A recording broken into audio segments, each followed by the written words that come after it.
Welcome to Talking Personal Wealth Management podcast. My name is Leah Crowley, and in this series we're taking a look at a range of topics that you might know a little bit about but want to get a better understanding of. We explore all areas of personal wealth management, including investing, estate planning, financial advisory, self-managed super funds, insurance, and financial life cycles. Today, we're going to have a chat with Robert Monahan, Director of HLB Estate Services. How are you? Oh, good, thank you, Leah. Good to meet you. Yeah, good to meet you as well. So give us a bit of a background and where you sit within HLB, Mann, Judd. Okay, I'm a lawyer, so I've been a lawyer far too long, over 40 years now, and my area of main area of practice is wills and estate law. So I'm accredited by the Law Society as a specialist in wills and estate law. And a few years ago, HLB decided to establish a law practice within the HLB umbrella. And that's what HLB Estate Services does. Although the only legal work it does relates to estate planning and estate administration generally. Yeah, right, okay. So, I mean, you've mentioned it. Can we just have an overview of what estate planning is? Okay.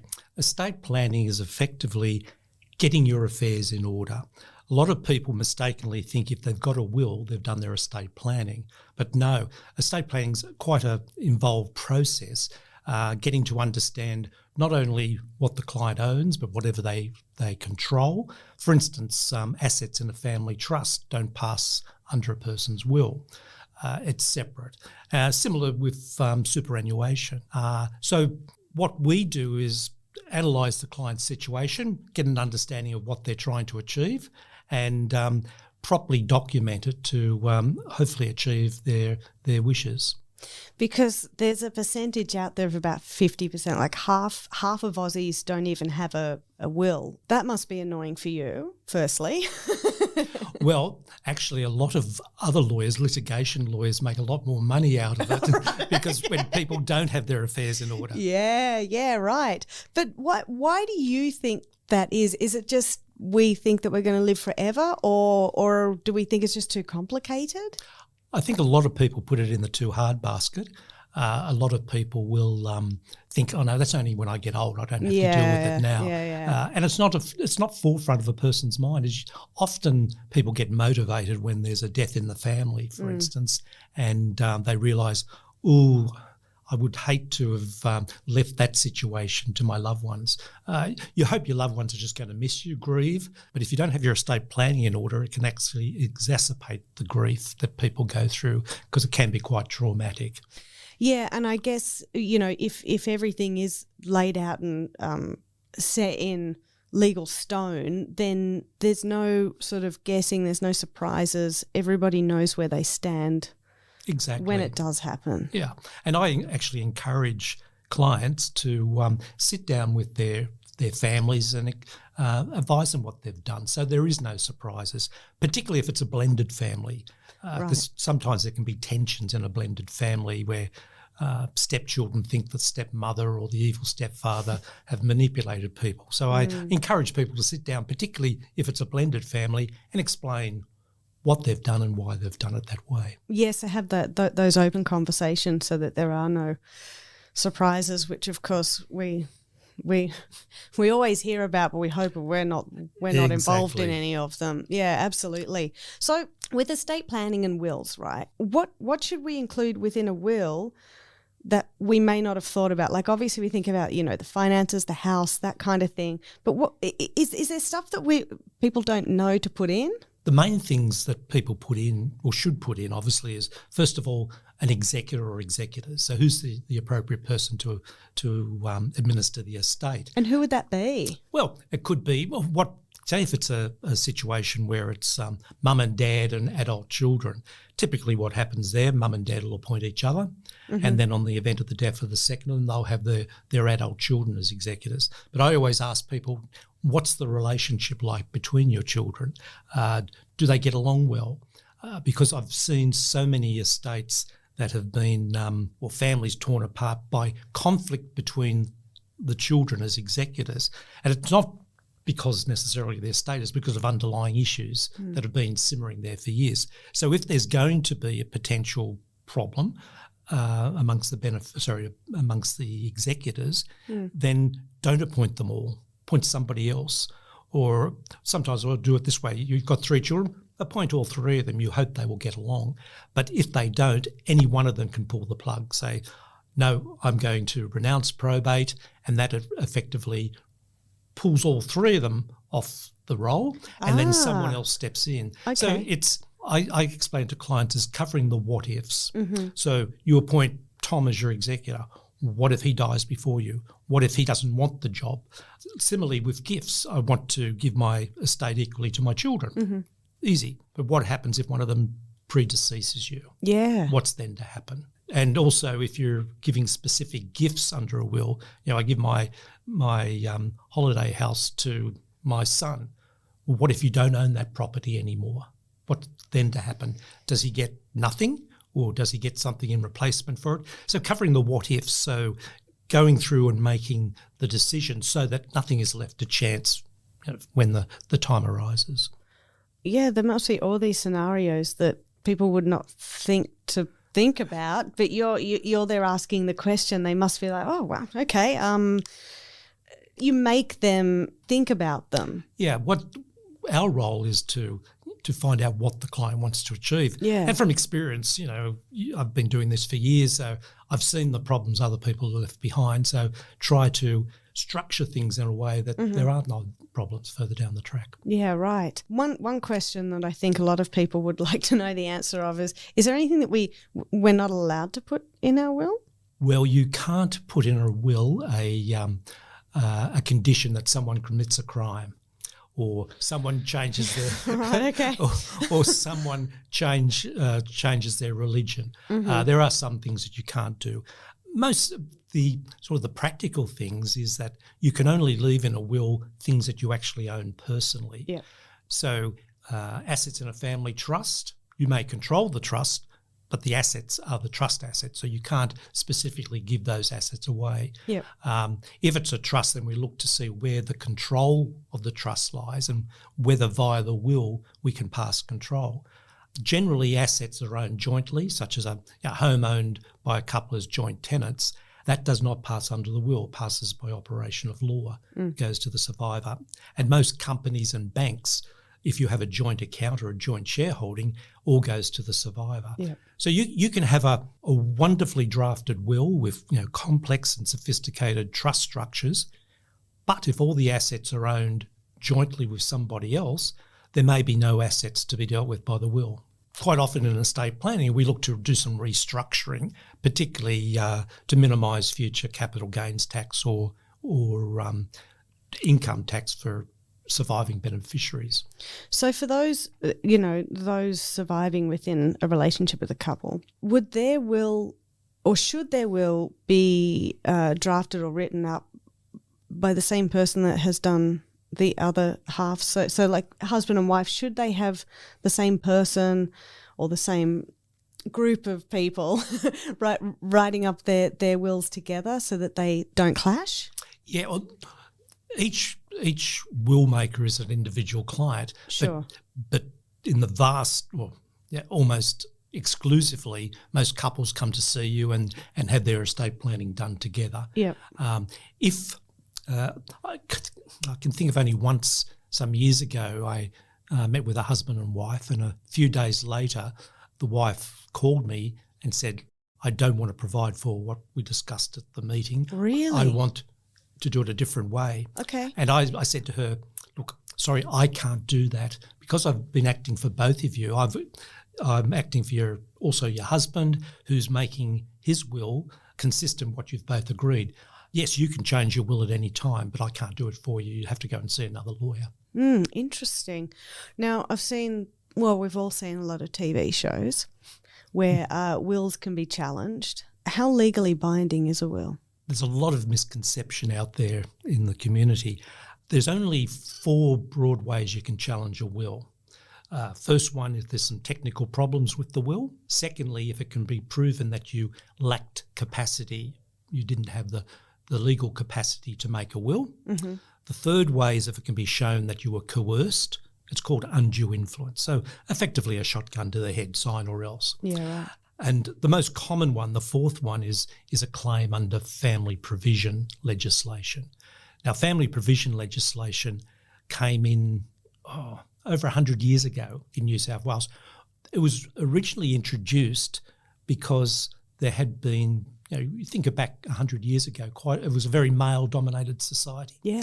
And a lot of men had the assets and then were leaving the assets when they died back to their family. And when I say their family, there's their brothers, for instance, to keep the wealth within a family group. Right. And quite often what they would do would be to leave everything to their siblings.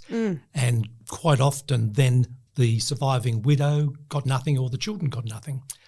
So the law intervened by putting in place laws which said that certain people, you have to make some provision for them consistent with the provision during someone's lifetime. So it's mainly spouses and children do have a right to make a claim.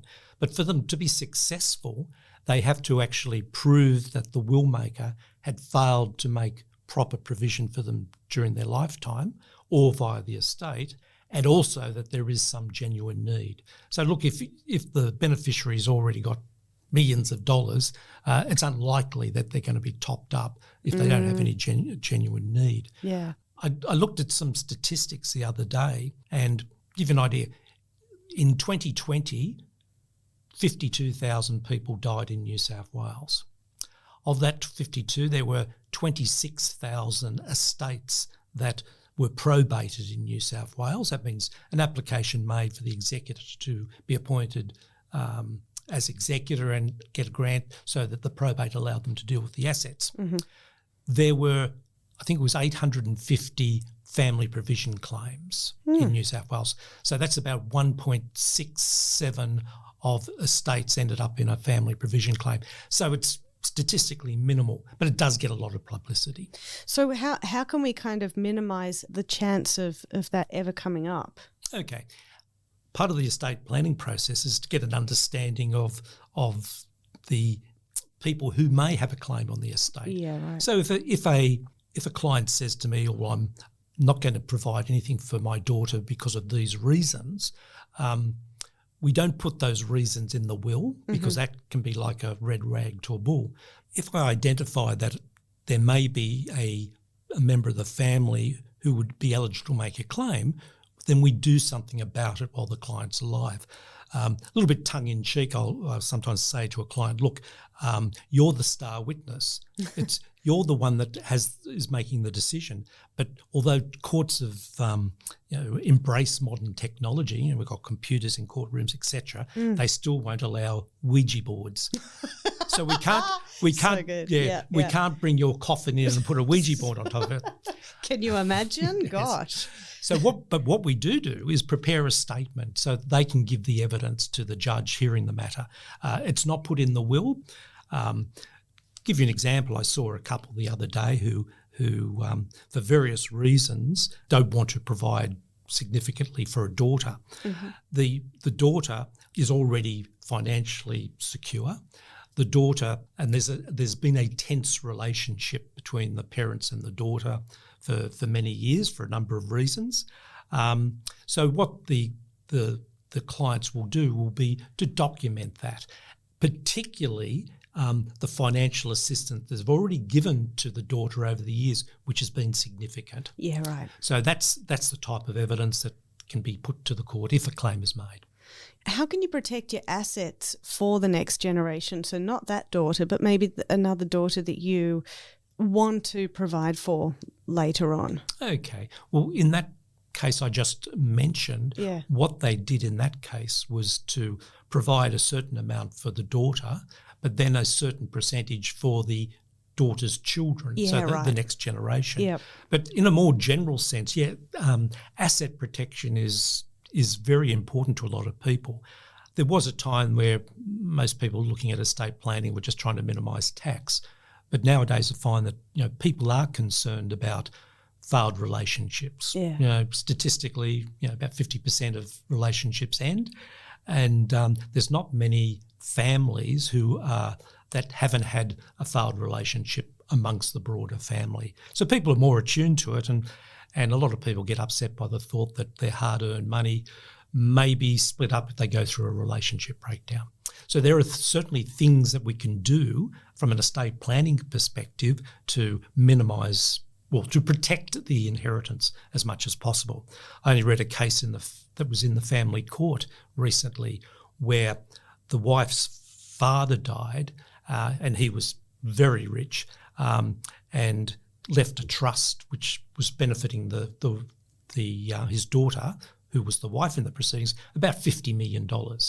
And the now ex-husband of the daughter was trying to have that taken into account, put into the pool of assets. Yeah, right. And the father had obviously got some good estate planning advice, and ultimately the estranged husband was unsuccessful.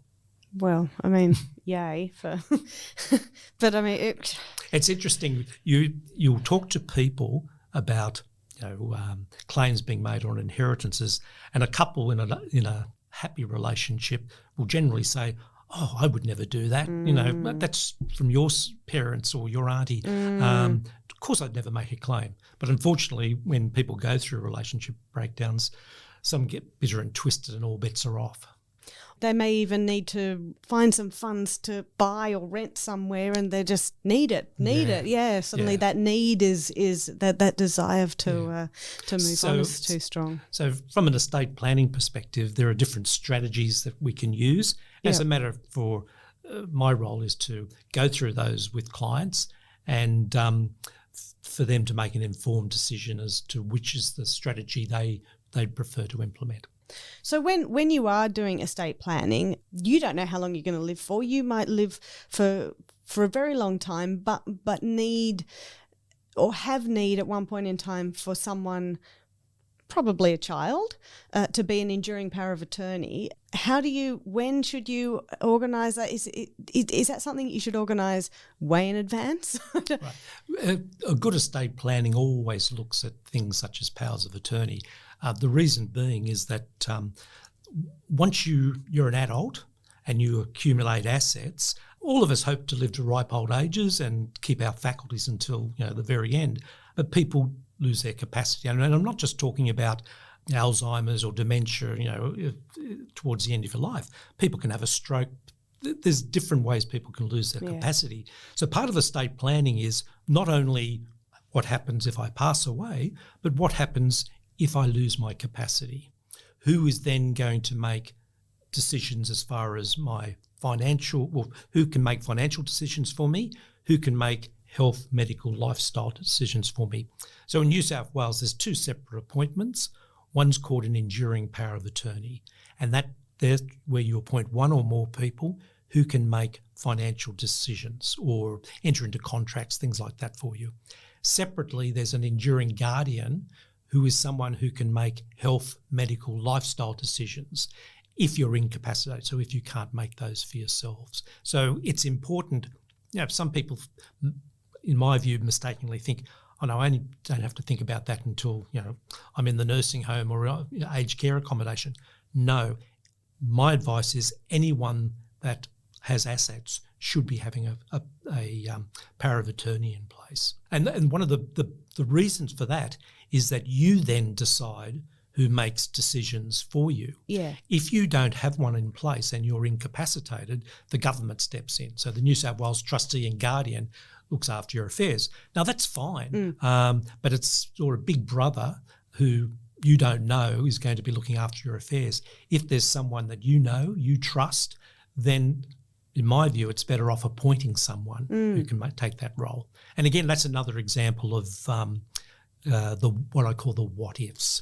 I saw a judge a couple of years ago about his own estate planning, and he knew he needed something more sophisticated for his will. And I talked to him about powers of attorney, and he said, "Oh yes, my wife and I, we put that in place 15 years ago." So I said, "Oh, do you have a copy with you?" And he pulled it out of his briefcase, and it certainly was a power of attorney, but so often I see a power of attorney like he had, which is he appointed his wife and his wife appointed him. Full stop. Right. I said to him, "Had you ever thought about what would happen if you're both in the same accident?"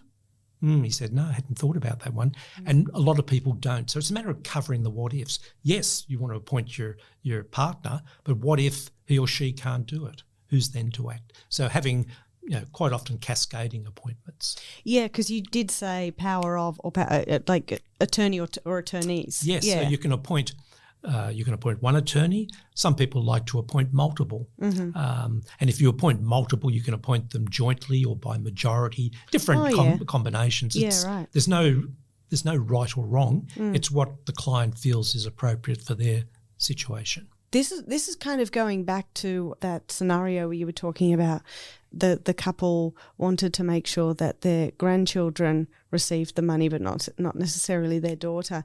Is that just making sure that everything is in line? Like, is that a difficult or easy thing to accomplish, to make sure that they bequeath the wealth?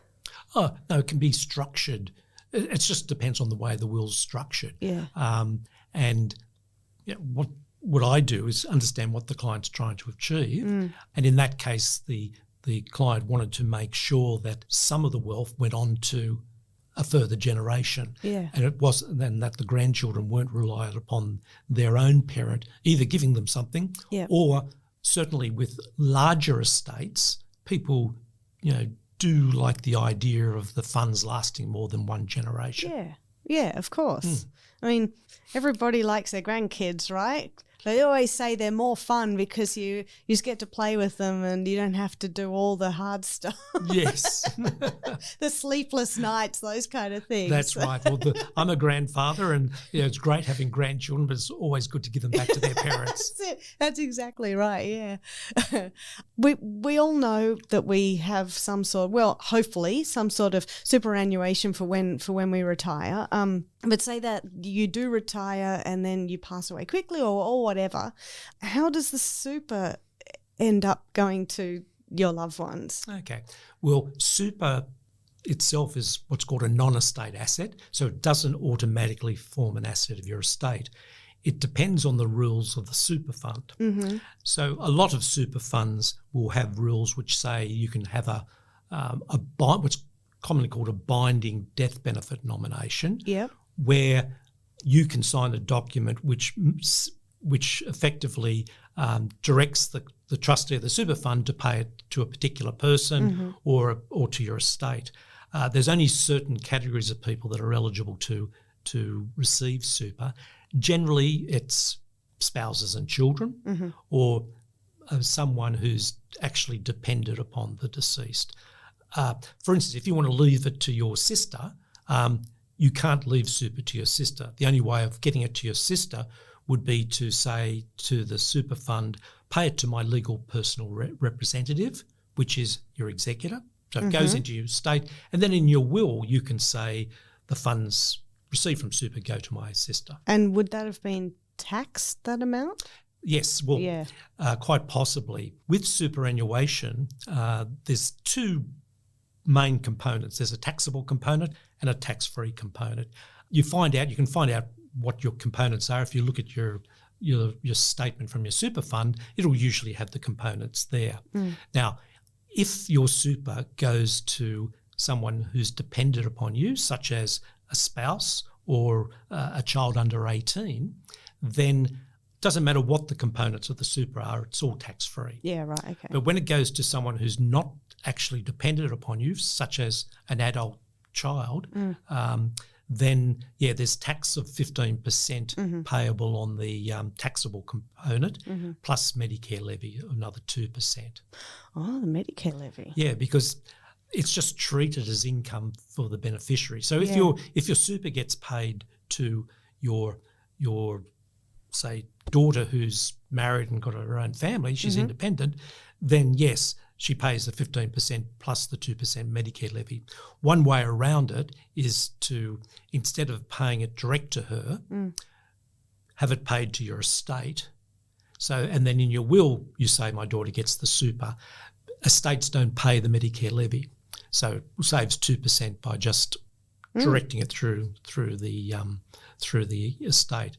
So certainly, from an estate planning perspective, what we look at is what superannuation the client has, what fund they're in, what the fund rules are, what the client wants to achieve, where do they want their super to go when they pass away, and trying to structure it in the most tax-effective way. For estate planning, and that includes the will and everything, how long does it generally take to get all of this stuff in order, and then your affairs in order, like you said, and then how often should we be revising it? Because I mean, it sounds like big life events is when you should start having a revision. Yeah, as far as time is concerned, I mean, sadly, we get sometimes where people have a terminal illness or something, have left it to virtually too late. Well, obviously, it can be done quite quickly in those circumstances, but normally, things could be, drafts prepared and then ultimately signed within a couple of weeks. Yeah, okay. It's usually not a problem doing that. As to how often you should review it, if there's a significant life change, if someone in the family dies or financial circumstances change substantially, it's a good idea to review it. What we do at HLB, because HLB Estate Services sits under the HLB Mann, Judd umbrella, clients that have when HLB is doing their financial planning, retirement planning, usually with a review, which is usually once a year, quite often the subject of estate planning comes up. And it might just be a matter of saying, okay, is there any changes? Has anything happened in the last 12 months to prompt a change? 9 times out of 10, the answer will be no. Yeah. But it just jogs the client to think about it. And basically all you've got to do is just think, okay, if something happened to me tomorrow, is this still what I want? If it is, that's fine. If it's not, then you change it.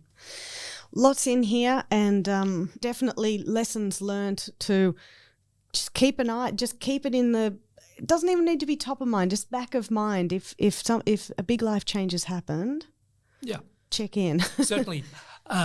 One, I suppose, trigger can be often with super funds, they require you to review a death benefit nomination every 3 years. Yeah, right. So that's a good that's a good rule of thumb. So if you have to renew or look at your death benefit nomination for your super fund, well then look at your estate planning. Yeah. And as I said, it might only take a couple of minutes just to say, oh yeah, that's fine. I don't need to make any changes. But if there's been change in your financial circumstances and even changes in your domestic circumstances don't result in a change to your will, you've actually got to make that change. I think the only time in which a will is affected by a significant life change is if you marry, then that revokes any will that you may already have. Okay. And if you divorce, then it revokes any gift that you might have made to your now ex-partner, ex-spouse. But actually, I gave a lecture recently to some lawyers that do family law. I ran a seminar, and the question was, which should come first, the old saying, chicken or the egg? So what comes first, your estate planning or your family law settlement? And the thrust of my argument was that you've got to be separated for 12 months to be able to get a divorce. So, the revocation of the gift to the now ex-partner won't be effective at least for a year. But what happens if something happens to you in the meantime? If your will is leaving something to the ex-partner, if that's not what you want, you should be doing something about it. So the starting point when people are going through a separation is to look at their estate planning. Do they need to change it? Do they still want their now ex-partner to hold the power of attorney or the enduring guardianship or be a beneficiary under the will? So that may result then in new appointments being made, and it may also result in changes to their asset structures, such as superannuation. They might have a nomination in place leaving their super to their now ex-partner. Yeah, they may wish to change that. Oh, okay. Yeah, lots of things. It's a busy time. It's a busy time. Actually, before I let you go, what can people do right now to make sure that they've got everything ready and raring to go right now? Okay. Look, a lot of people will just look at their documents and say, oh, what does this all mean? If you're an HLB client, particularly dealing with the wealth management people.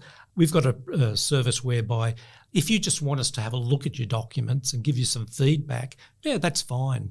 We don't charge for that. Just let your advisor give a copy of the documents to the advisor. He'll send them on to me, and I can give you some feedback as to whether I see whether there can be some improvements made to what you already have in place. Yeah, right. Okay. Well, that's super easy, isn't it? All right. All right, thank you very much. You're welcome. Robert Monahan's expertise and knowledge is part of HLB Mann Judd's personal wealth management services. For further information, please visit our website hlb.com.au.